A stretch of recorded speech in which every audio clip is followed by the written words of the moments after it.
All right. Hey, friends, it's Rachel. I thought I'd jump on and check in, see how everyone's doing, juggling work, homeschooling, and staying sane, I hope.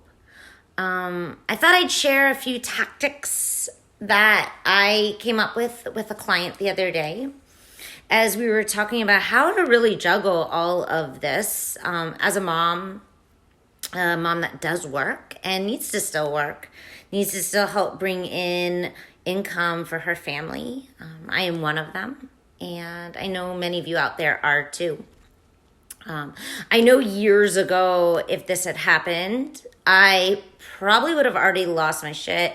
One of my kids probably would be in a dumpster somewhere, and I might have been committed to the mental hospital at this point. No jokes, all seriousness. But I know that some of these amazing tools I have received over the last couple of years through coaching and through yoga are saving me right now. And I feel like it'd be a disservice if I wasn't sharing them with all you moms out there. And dads, any dads out there too that might be trying to juggle it all. So here we go. These are just 3 simple things that I've implemented and I keep sharing with several of my clients, and several of them have also told me it's been helpful for them. So the first one is create a schedule. Create a schedule, not for your kids, guys. I'm sure most of you have already done that. We're pretty good as moms, making sure that our kids have a schedule, but create a schedule for yourself. And I actually really recommend that you do this, not just during the coronavirus, but just in life. Like every Sunday, pretty much for the past year, I have my old school planner. I take it out. I make my to-do list for the week, literally down to like brush my teeth. And then I plug it in hour by hour, half hour by half hour, 15-minute increments if needed. And here's the thing.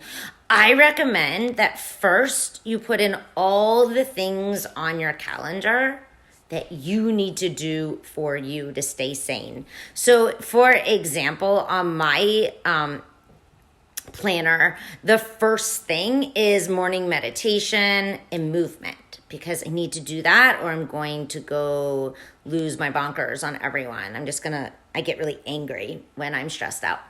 You might be like me. So I right away plug in morning meditation and movement. And then I go ahead and I start to apply all of the other things that need to fit in my day, like all my coaching calls, the yoga classes I'm offering right now via Zoom. And then, of course, when am I going to make dinner? And I know it seems kind of silly, but it's actually really important to schedule all these things into your schedule, because otherwise what's going to happen is you just drop it or forget it and you decide that something else is more important. But really what's most important is your own mental health and well-being. Because if you're not taking care of yourself, let's just be honest, ladies, any gentlemen out there, then you are no good, honestly, to anyone else. So here we go.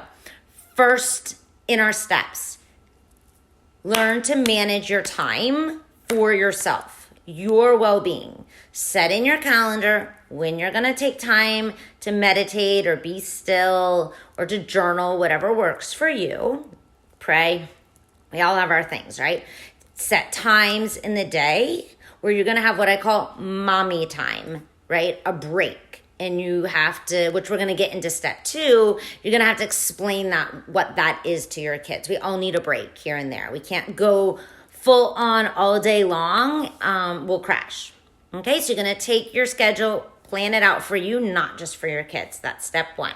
Step 2, so important, not the most important, probably the second most important. So I guess I'm going backwards, is set really firm, clear boundaries. And I'll be honest, I am the first one to fail at this. So I'm speaking from personal experience.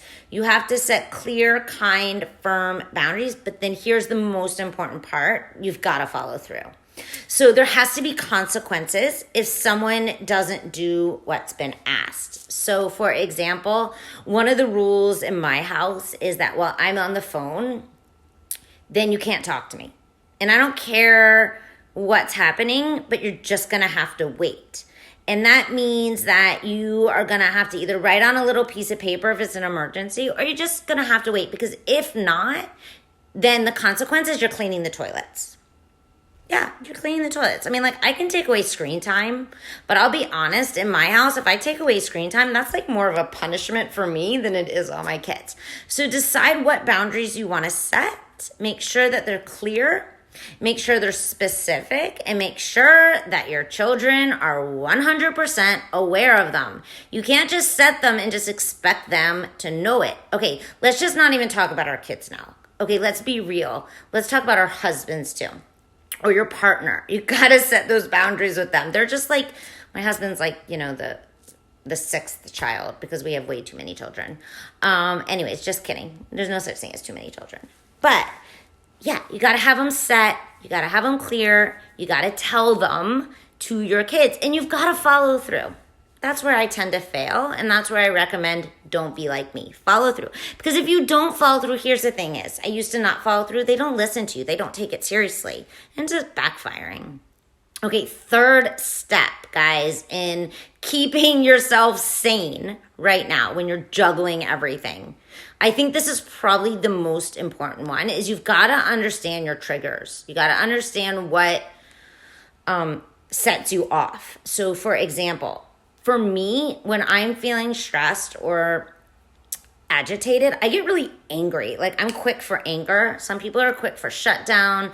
Some people are quick for tears. I'm really quick for anger. And it's really important to start to learn, what does anger feel like in your body? Not just in your head, but like, what does it physically feel like for you? For me, I'm fully aware that when I'm angry, I get really hot. Like, my face heats up. My entire body starts to get really warm, and I even start to feel like this tingly feeling in my fingers. And then I start to feel a lot of tightness and tension across my neck and into my upper back and my shoulders. It's actually even a little bit painful. So I really recommend start to understand the sensations in your body, because here's the thing. When you know that the sensation of heat or the feeling of tightness in your neck and shoulders means I'm getting angry, then you can know in that moment, in that second. You don't have to know what you're thinking or what's causing it. Although that's important. We're not going to worry about it right now. You can know I need to take a deep breath in and a deep breath out. And you can do this several times. I usually tell my clients a minimum of 3 up to 10. And you want to slow your breath down as much as you can, especially as you exhale. As you extend out your exhale, my friends, your nervous system starts to chill the fuck out. You calm down, okay? Once you're a little bit calmer, then you have a little bit of what we call space. And that space then gives you the capacity to make a wiser decision. How do you want to react? How do you want to respond?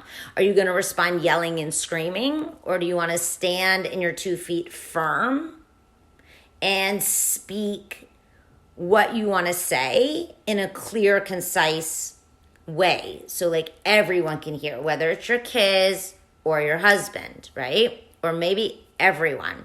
Here's the thing that I've noticed in my life. I used to be a big yeller. There was a lot of screaming in our house all the time. I actually grew up in a house that was screaming all the time. Hope my mom's not watching right now. Anyways, and I found myself the same way. And the more I screamed, the more fiery the house became, the more angry everyone else became, the more screaming there was back. But as I learned to slow down a little bit, take that pause, lower the tone of my voice, and pay attention to how I say it, the reaction I get from my kids, from my husband, whoever it is, it's mostly them, I notice it's very different. So we don't have a lot of yelling in our house anymore. I made a comment to a girlfriend recently about this, and she's like, well, I don't know where you come from because all Jews yell all the time. Here's the thing is, it's not true, and it doesn't have to be true. It's a choice. I just choose now to notice when I'm getting heated, to take a few deep breaths, to ask myself, why am I getting heated? So here's the thing. All of our feelings, all of our emotions, this fiery feeling you feel in your body comes from a thought in your head. It's science, guys. This is not something I made up. So our thoughts create our feelings. So if you have a thought, nobody's listening to me. nobody's respecting me, nobody cares what I think, or nothing I do is good enough, you're gonna get angry. Of course you are.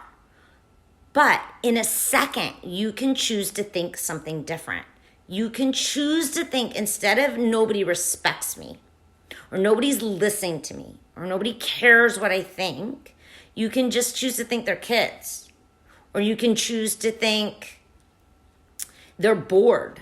Or you can choose to think so many different things.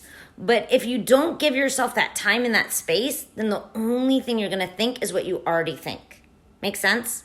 So we have to decide to think something different, something that maybe serves us better in the moment. So it's so great if you can start to learn to understand your own thinking. We have default thoughts that are wired from our childhood and also actually wired from primitive time. So passed down to us through our DNA. So here's the great news though. You don't have to live by just primitive thinking. We have something called a prefrontal cortex. That prefrontal cortex controls all of our executive functioning. And our executive functioning allows us to plan. It allows us to be intentional. And it allows us to respond in a different way. So you just have to choose, what am I going to think? And then you're going to practice thinking that on purpose so that new thought can actually become your default thinking. So if you want to be able to juggle the homework, the schoolwork, keeping the house clean, making dinner, your work, and not lose your mind, this is the key. You've got to understand your own thinking, and you've got to make sure that your thinking supports you. So here's a great thought to think about that I hear all the time, especially from a lot of moms, is that nothing I do matters, or everything's a mess all the time. And what we discover usually underneath that is that they have this feeling that if things aren't in order, if things aren't perfect, then life's just going to fall apart and everything's going to come tumbling down. But the truth is, that's not really true, right? Sometimes life isn't perfect. Life is not perfect right now, guys. It is what it is, and we have to learn how to live with it and embrace it. It's our new normal for right now. So you get to choose if it's your new normal right now. And maybe some nights you feed your kids frozen pizza. Just don't make it mean anything about you as a parent, as a mom, right? Maybe your house is a mess. Like, we have laundry everywhere. And guess what?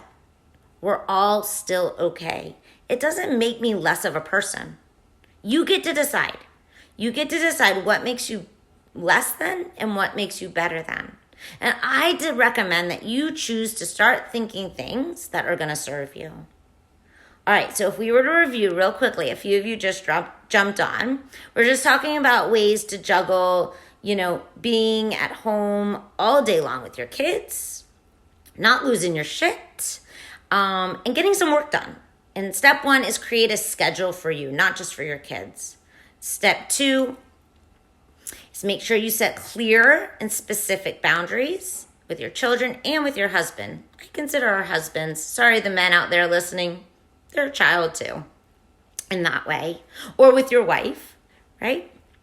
Your partner. And number 3, learn how to manage your mind, right? Learn how to understand your thinking, what your triggers are, and the sensations in your body, because those sensations desperately, definitely, absolutely are going to help you slow down, take a breath, and make a better decision of how you want to react.